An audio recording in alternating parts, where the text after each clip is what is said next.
رحمت اللہ علیہ درویش تھے دلی کے، بہت سارے لوگ مرید تھے. ایک بڑا خدمت گزار مرید تھا، مزدوری کرتا تھا، غریب تھا. تو 6 بیٹیاں تھیں اس کی.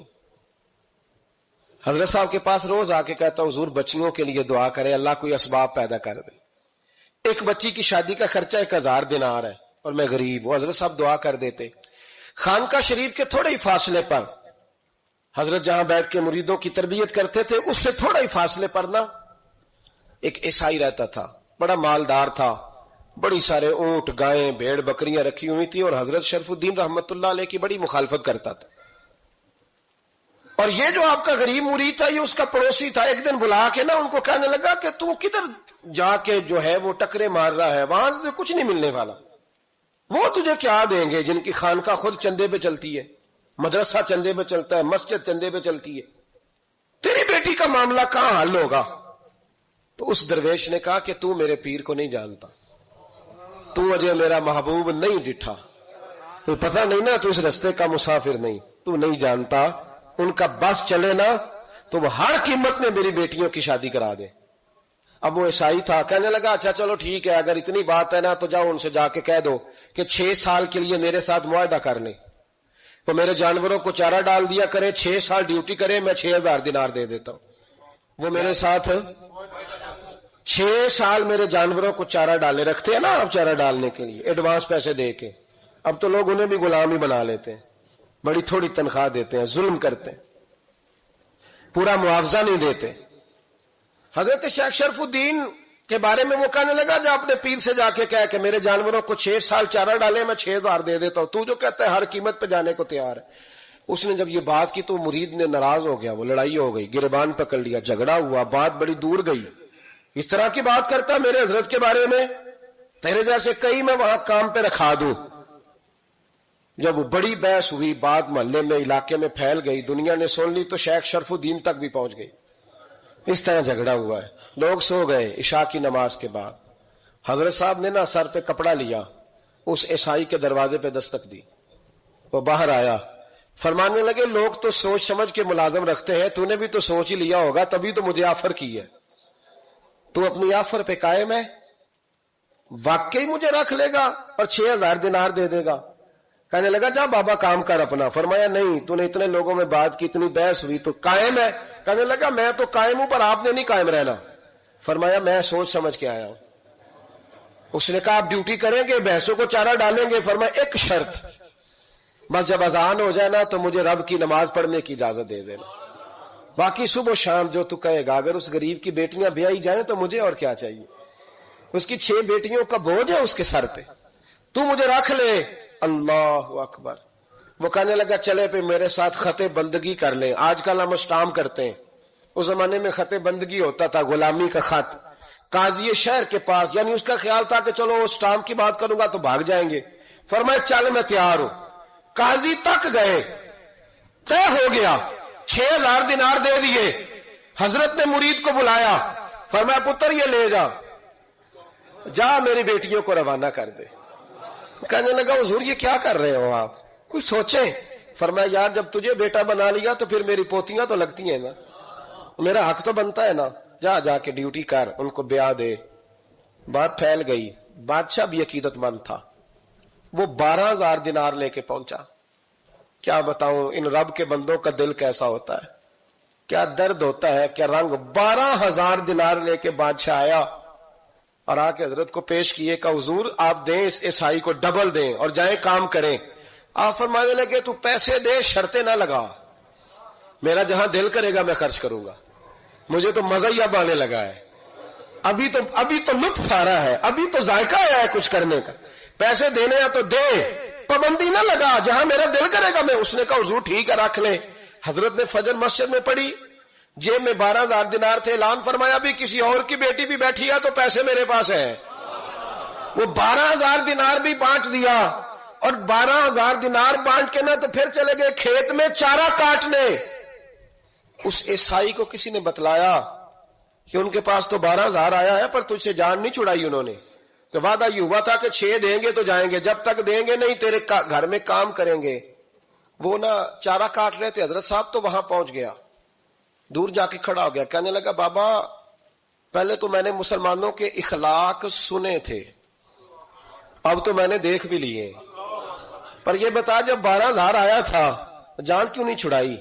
تو حضرت چارہ کاٹتے کاٹتے رو پڑے، فرمانے لگے تو نہیں نہ جانتا یہ بیٹیاں سانجھی ہوتی ہیں، پتہ نہیں نا؟ میرے رسول پاک نے تو حاتم تائی کی بیٹی کے سر پہ کپڑا رکھ کے کہا تھا بیٹیاں برابر ہوتی ہیں، تو یہ نہیں پتا جب اس کی 6 بیٹیوں کی شادی ہوئی ہے میرے اندر روحانیت کتنی بڑی ہے۔ فرمایا پھر 12,000 آیا ہے تو 2-4 بچیاں پھر گئی ہیں، تو یہ نہیں پتا میں اندر سے راضی کتنا ہوں، میں تیری نوکری کرتا رہوں گا، پتہ نہیں اللہ کتنی بیٹیوں کو بیاہ دے گا۔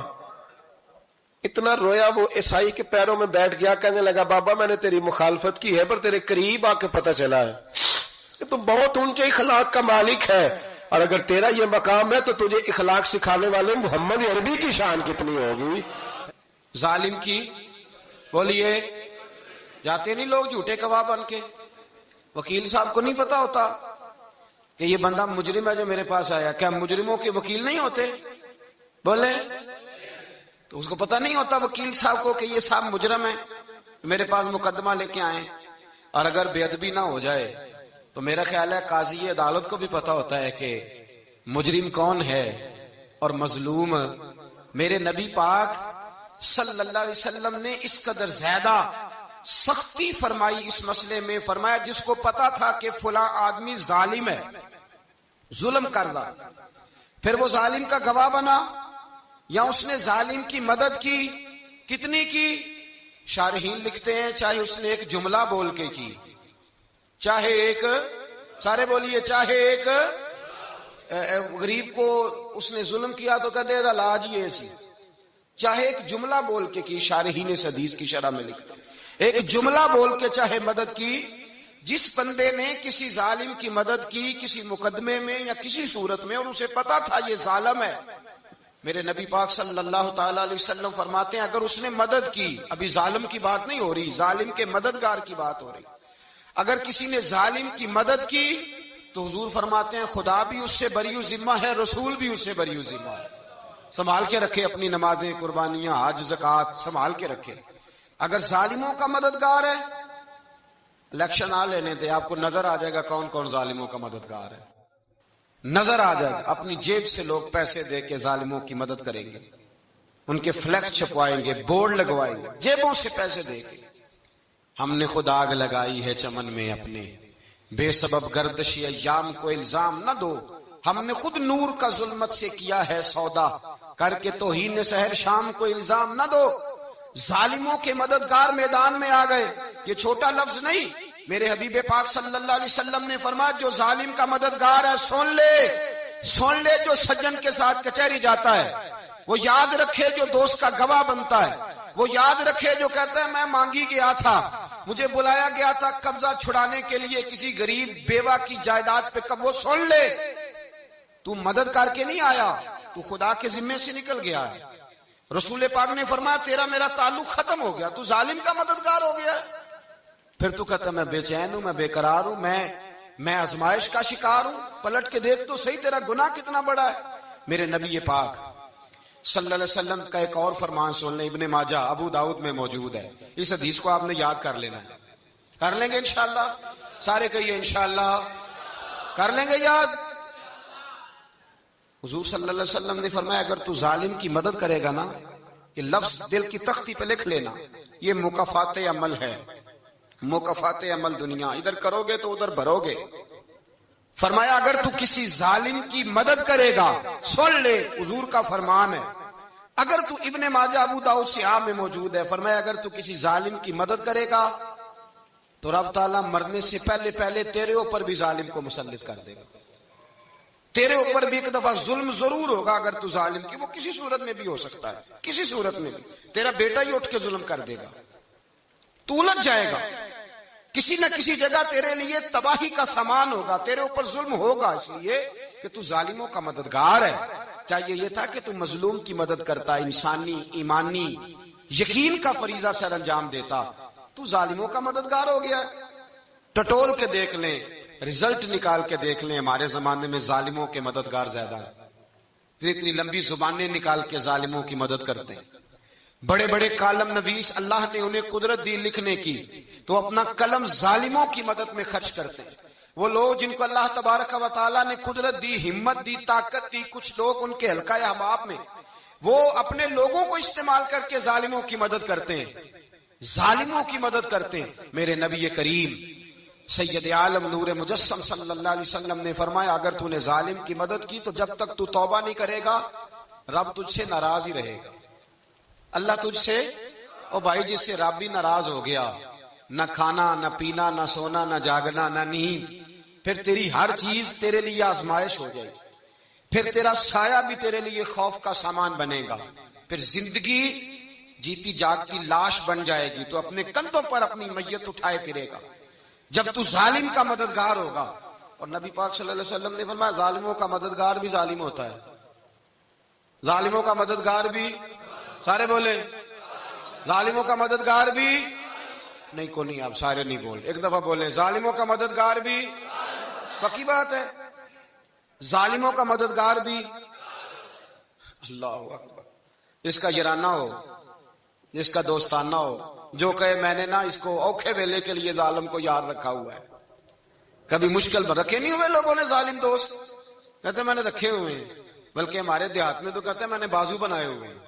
کس کو بازو بنا لیا؟ ظالم بھی کبھی بازو ہوتا ہے، جو ظلم کی تلوار لیے میدان میں کھڑا ہے۔ قارون، حامان، فرعون، نمرود کا حال نہیں لوگوں نے دیکھا؟ اپنے زمانے میں آپ نے کتنے لوگ نہیں دیکھے جن کے سائے سے، آواز سے لوگ کانپتے تھے؟ پھر پولیس کی گاڑیوں میں وہ اس طرح مردہ پڑے کہ دنیا نے تماشا دیکھا ان کا۔ یہ رنگ ہم نے دیکھے نہیں اپنے آنکھوں سے۔ فرمایا ظالم کا مددگار بھی، جو کار میں بٹھا کے لے کے گیا وہ بھی ظالم، جس نے چائے پلائی وہ بھی، جس شخص نے کھانا کھلایا وہ بھی، جو کچہری تک ساتھ گیا وہ بھی، جس نے فلیکس کے نیچے، بڑے شرابی کے نیچے چھوٹی اپنی فوٹو لگائی وہ بھی، جو ووٹ کی پرچی ڈالنے گیا وہ بھی۔ کہہ دینا بات نکل کے کہ حضرت صاحب نے سیاسی تقریر کی ہے، کہہ دینا، پر بات تو سچی ہے نا۔ خو کرے ہم تو سے تھوڑا سا گلا بھی سن لے، خو کرے ہم تو سے تھوڑا سا بھی گلا۔ امام مالک کے پاس ایک بندہ آیا، اس نے کہا حضور میں درزی ہوں، ایک ظالم بادشاہ مجھ سے کپڑے سلواتا ہے، میں تو ظالموں کا مددگار نہیں نا۔ ایک ظالم بادشاہ مجھ سے، حضور میں تو مددگار نہیں نا ظالموں کا، جو فرمایا ظالموں کا مددگار بھی ظالم ہوتا ہے، تو کپڑے لے کے آتا ہے میں سی کے دے دیتا ہوں، ذمہ داری نہیں۔ بھئی ایک آدمی دکاندار ہے، اس سے کوئی بندہ چیز خریدنے آئے گا تو تھوڑی کہے گا میں نے نہیں لینی، تو دے گا۔ کوئی بندہ اگر کسی شخص سے کوئی کام کہتا ہے جو اس کی فیلڈ ہے، اس کا شعبہ ہے، اس کا معاش کا وہ سلسلہ ہے، کہتے ہیں یا رسول اللہ صلی اللہ علیہ وسلم ظالموں کا مددگار بھی ظالم، حضور نے فرما دیا۔ تو امام مالک سے بندے نے مسئلہ پوچھا، دل کی تختی پہ لکھنے والی باتیں ہیں، کہا حضور میں درزی ہوں، ظالم کپڑے سلواتے ہیں، میں تو مددگار نہیں نا۔ امام صاحب کہنے لگے نہیں، مددگار تو وہ ہوگا جو تجھے سوئی دھاگا فراہم کرے گا، تو پورے کپڑے سی کے دیتا ہے، تو خود بہت بڑا ظالم ہے، تو پورے سوٹ سی کے دیتا ہے، تو بہت بڑا ظالم خود ہے۔ مددگار تو وہ ہوگا جو تجھے دھاگا دے گا، جو تجھے بٹن دے گا، جو تجھے نلکی دے گا۔ جو ظالم سے اتنی نفرت، ظلم کر کے بندہ ہے، یہاں تو ہمارے زمانے میں ہیرو بن جاتے ہیں لوگ، ظالم ہیرو ہے، لوگ اس سے ڈرتے پھرتے ہیں، گھومتے پھرتے ہیں، اور بہت سارے کم مزاج لوگ اس کے پیچھے ہاتھ باندھ کے پھرتے ہیں۔ ظالموں کی مدد کرنا، ظالموں کے ساتھ رہنا، یہ ظلم ہے، ظلم، یہ زیادتی ہے۔ میرے نبی پاک صلی اللہ تعالی علیہ وآلہ وسلم نے ارشاد فرمایا، یاد رکھو رب فرماتا ہے میں مظلوم کی مدد ضرور کروں گا، چاہے جلدی کروں چاہے دیر سے کروں، میں مظلوم کی مدد۔ اور حضور صلی اللہ علیہ وسلم نے فرمایا ہے، حضرت معاذ بن جبل کہتے ہیں حضور نے مجھے یمن کا گورنر بنایا، جب میں جانے لگا نا تو حضور نے بڑی نصیحتیں کی، بخاری میں موجود ہے۔ فرماتے ہیں جب میں پلٹنے لگا تو میرے رسول نے فرمایا معاذ ایک منٹ ٹھہر جائے، ایک بات میری یاد رکھنا، اس کو نہ بھولنا۔ کہا حضور کیا؟ فرمایا دیکھنا کسی پہ ظلم نہ کر بیٹھنا، کہیں تجھ سے زیادتی نہ ہو جائے۔ محبوبہ پھر حضور نے فرمایا سن میرے معاذ، میں تجھے گورنر بنا رہا ہوں، زیادتی نہ کر بیٹھنا۔ یا رسول اللہ صلی اللہ علیہ وسلم کیا ہوتا ہے؟ تو میرے کریم نے فرمایا جب مظلوم دعا کے لیے ہاتھ اٹھاتا ہے تو عرش کا مالک کہتا ہے فرشتوں پیچھے ہٹ جاؤ۔